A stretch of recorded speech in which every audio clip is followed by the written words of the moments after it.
Olá, seja bem-vindo à Escola Bíblica da Vila, uma iniciativa do Departamento de Educação aqui da comunidade da Vila. A nossa igreja ela fica em Pinheiros, pertinho do Eldorado, pertinho do metrô Faria Lima, Rua Cardeal Arco Verde 2796. Se você só acompanha as nossas aulas de modo digital, assim, pelo YouTube, não conhece a igreja e está em São Paulo, eu faço o convite para que você nos conheça, Cardeal Arco Verde 2796. Nós temos 3 cultos aos domingos, 9h30, 11h30 e 18 horas.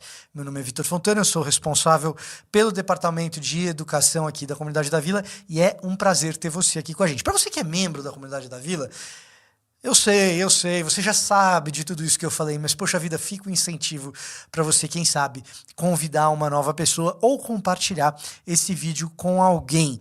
Nós estamos numa série sobre o apóstolo Paulo e as suas epístolas, e hoje a gente chega à epístola que é conhecida por ser a grande epístola, pelo menos é a maior em termos de número de capítulos, mas a grande epístola influente do apóstolo Paulo, que é a carta de Paulo aos Romanos. Influente, num certo sentido polêmica, importante na história, e nós vamos dedicar aí os próximos minutos a ter pelo menos um panorama do que é a Epístola aos Romanos, por que ela foi escrita, qual o seu contexto e que papel ela exerce dentro daquele nosso panorama da história redentiva traçada dentro de todo o texto bíblico. A gente faz isso não sem antes você deixar o seu like, de repente você deixar um comentário para que esse vídeo perceba assim, um engajamento, o YouTube perceba o engajamento nesse vídeo aqui, ou talvez que você compartilhe com alguém, e mais importante do que tudo isso, não sem antes a gente orar junto, eu oro com você, se você puder então, feche seus olhos, abaixe sua cabeça que a gente vai orar juntos. Pai amado, a gente te agradece, Deus, por essa aula, te agradecemos, Deus, pela tua escritura e te pedimos que o Senhor nos dê sabedoria para interpretá-la corretamente. Que assim a carta de Paulo aos Romanos não seja meramente um alvo de debate teológico, mas seja, Deus, fonte de riqueza para a nossa vida cristã, para que sejamos mais parecidos com o seu Filho. Esse é o nosso desejo em nome de Jesus. Amém.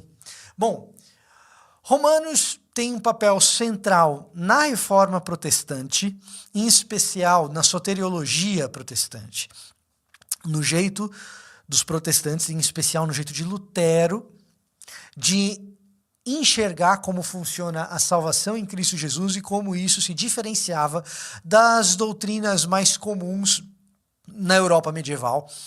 E a Carta aos Romanos é um profundo motivador da reforma protestante. É também a Epístola aos Romanos a responsável pela conversão de Agostinho. Então, Santo Agostinho é talvez um dos mais influentes pensadores do cristianismo. Aliás, protestantes, tanto Lutero quanto Calvino, são agostinianos. Romanos teve um papel importante na conversão de Agostinho.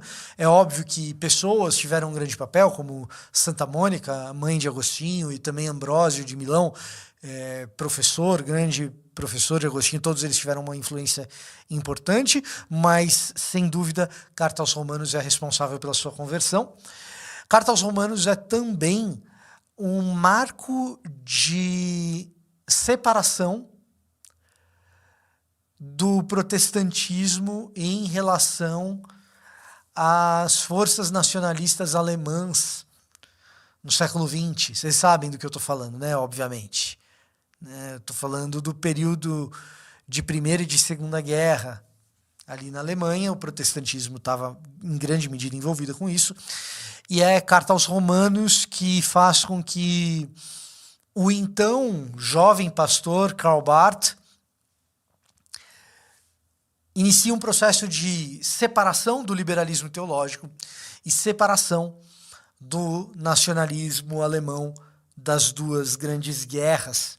Então, se existe um protestantismo de resistência a todas as maldades que a gente viu na Primeira e na Segunda Guerra no contexto alemão, esse protestantismo de resistência, ele se dá em grande medida pelo trabalho de Karl Barth e companheiros de Karl Barth, sucessores de Karl Barth também, como Dietrich Bonhoeffer, e o trabalho de Barth se inicia com Romanos. Então, na história do cristianismo, Romanos tem grandes momentos importantíssimos na história do cristianismo, então sempre vale a pena a gente mencionar a importância dessa carta para que a gente se aproxime dela com o devido cuidado e o devido respeito. Bom, se ela é tão abraçada assim na história do cristianismo, é importante também dizer que a paixão por ela produziu, muitas vezes, um olhar exagerado para grandes aspectos que ela carrega, mas que talvez não sejam os predominantes e os mais importantes para a gente entender o texto. Exemplo, soteriologia. Lutero estava num contexto legalista, e que enfatizava as obras no campo da salvação. A carta aos Romanos enfatiza a graça. Então, para Lutero, Romanos, Gálatas também, são um prato cheio para combater o cristianismo medieval extremamente legalista. E Romanos tem essa preocupação. Agora, seria essa a principal preocupação de Romanos?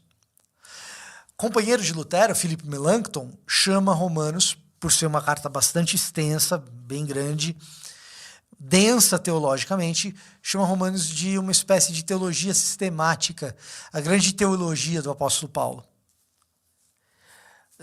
Será que a carta aos Romanos tem essa preocupação teológica toda, ou será que ela tem também outras preocupações? É o que a gente vai ver aqui nos próximos minutos. Primeiro ponto que eu quero trazer com você é a respeito do conteúdo da Epístola aos Romanos, que é importante para nós. A carta aos Romanos, a exemplo das outras cartas, possui uma situação. Ela tem um objetivo retórico. E esse objetivo retórico tem a ver com a comunidade de cristãos em Roma e a relação dessa comunidade com o apóstolo Paulo. Grande coisa aqui. Diferentemente de quase todas as outras cartas do Novo Testamento, Colossenses é uma exceção, mas Colossenses e Romanos não foram escritas para comunidades que Paulo iniciou, tá? As outras todas são. Paulo passa por Tessalônica, manda a carta aos Tessalonicenses. Paulo passa por Corinto, manda carta aos Coríntios. Paulo passa pela Galácia, manda carta aos Gálatas. É assim que a coisa funciona. Em Roma é diferente e é fundamental para a nossa compreensão de Romanos que a gente saiba disso. Por quê? Porque a primeira grande jornada nossa é tentar entender, se não foi Paulo que plantou a igreja em Roma, como se deu a formação dessa comunidade. Uma coisa que nos ajuda a entender a formação dessa comunidade é o edito de Cláudio, nos anos 40. Cláudio, de acordo com o historiador Suetônio, emite um edito que expulsa de Roma todos os judeus. Chega ao conhecimento do imperador Cláudio que judeus têm causado confusão na cidade de Roma, não no Império Romano, tá? Os judeus não são expulsos do Império Romano, eles são expulsos da cidade de Roma. Vão ter que morar em outro lugar, aqueles que moravam em Roma. Nos anos 40, Cláudio emite esse edito dizendo assim, olha, vocês estão causando confusão aqui na cidade de Roma, e diz Suetônio, por causa de um tal Cristos. Então, expulsa todos os judeus. Ele poderia ter expulsado só os judeus cristãos, mas nessa época o Império Romano não fazia muito distinção. Judeu é judeu, manda todo mundo embora, não queremos confusão por aqui. Sendo assim, judeus cristãos e judeus não cristãos que moravam em Roma e que talvez por causa de Jesus, por causa de Cristo, nos anos 40, estão causando uma confusão ali. Aliás, salvo engano, ano 39, tá? Edito de Cláudio. Estão causando uma grande confusão aqui, expulsa todos os judeus. E eles vão morar em outros lugares. E esse edito de Cláudio vale até o final da década de 40, quando ele morre, E a partir da sua morte, judeus podem retornar à cidade de Roma.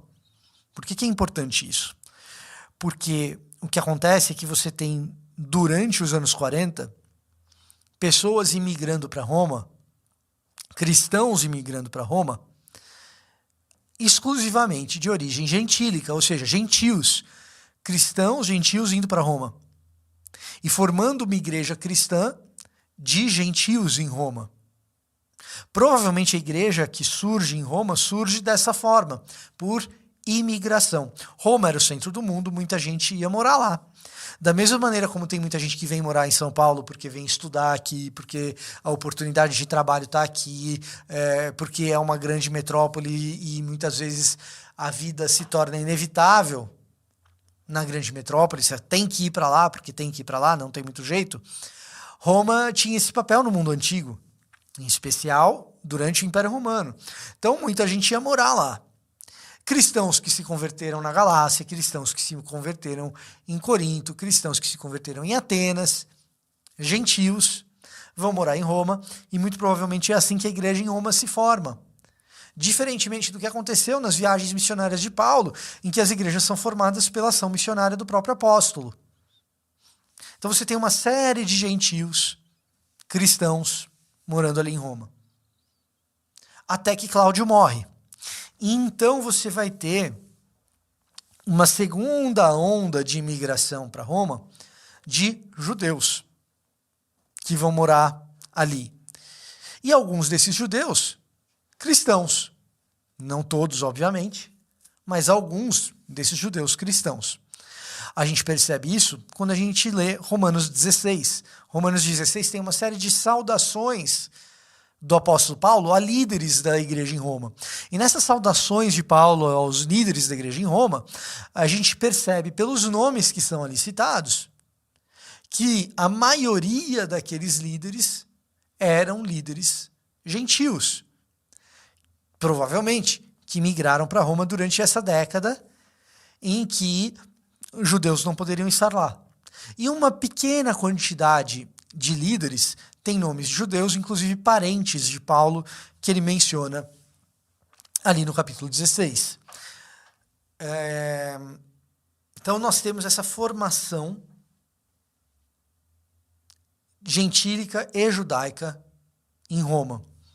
O que a gente percebe também é que existem casas de cristãos gentios que não se misturam com casas de cristãos judeus e vice-versa.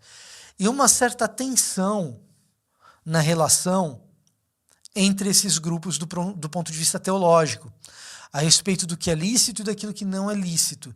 E isso a gente percebe no capítulo 14 de Romanos. Ou seja, para você entender o contexto da escrita de Paulo para os romanos, é mais fácil começar pelo final, pelos últimos capítulos, para você entender o contexto. Paulo não queria escrever algo para que a gente entendesse o contexto, Paulo queria escrever um argumento retórico para os irmãos em Roma. Mas para a gente que está deslocado no tempo, ler os capítulos finais, talvez até antes de ler os primeiros capítulos, ajuda a gente a entender o que está acontecendo ali. Também nesses capítulos finais, Paulo compartilha com os irmãos em Roma um grande plano, que era o plano de evangelizar a Espanha. O que era a Espanha? Obviamente não é o país Espanha com as fronteiras atuais que a gente conhece. Espanha, no primeiro século, era um nome comum que se dava a porção de terra mais ocidental da Europa. Compreenderia o que hoje é um pedaço da França, a Espanha como um todo e também Portugal, a Península Ibérica como um todo, um pedacinho da França ali. A ideia de Paulo, segundo ele mesmo relata ali nesses capítulos finais, é de finalmente visitar esses irmãos em Roma que ele não teve oportunidade de visitar, para que então ele pudesse partir de Roma para a Espanha como missionário. Possivelmente, angariando desses irmãos em Roma o apoio logístico e financeiro para essa empreitada, para essa viagem missionária, à semelhança do que ele fez na Ásia Menor com o apoio da igreja de Antioquia. Então, o que nós temos aqui? Nós temos judeus, gentios, que não se visitam num estado de tensão, que Paulo não foi pastor ali, não foi o grande líder ali, e que ele deseja contar com essas pessoas para apoiá-lo na sua próxima empreitada missionária. Sabendo de tudo isso, a gente volta lá para o primeiro capítulo e a gente começa a entender o plano de Paulo para que essa igreja o apoie e para que essa igreja entenda os problemas que ela está atravessando. Principalmente a segunda coisa, para que essa igreja entenda o problema que ela está atravessando. E entenda isso, meu irmão, minha irmã, aqui vai uma parte meio pregação da aula, pouquinho pregação dessa aula. Não existe igreja missionária que passa por problema de divisão. Para existir agir missionário, de fato, a igreja tem que estar unida e unida em torno de um propósito missionário. Aquela igreja era uma igreja dividida em casas que não se frequentavam e que tinham até tensões entre si a respeito do que se pode fazer, do que não se pode, o que é lícito, o que não é lícito. Percebendo essa situação, Paulo resolve atacar o problema expondo o evangelho. Então ele inicia a carta dizendo o seguinte: olha, eu queria muito estar aí com vocês, alguns de vocês a gente se conhece pessoalmente, amo profundamente, eu queria visitá-los para que vocês pudessem me abençoar e eu também compartilhar com vocês a respeito do evangelho para a obediência das nações. O evangelho que é poder de Deus para a salvação e para a obediência das nações. Qual que é o meu intuito agora? É compartilhar com vocês do meu evangelho, do evangelho de Paulo. Se você vai ser missionário e uma igreja não te conhece, a primeira coisa que você tem que fazer é apresentar para essa igreja como você entende o evangelho e que tipo de coisa você vai pregar. E é o que Paulo vai fazer.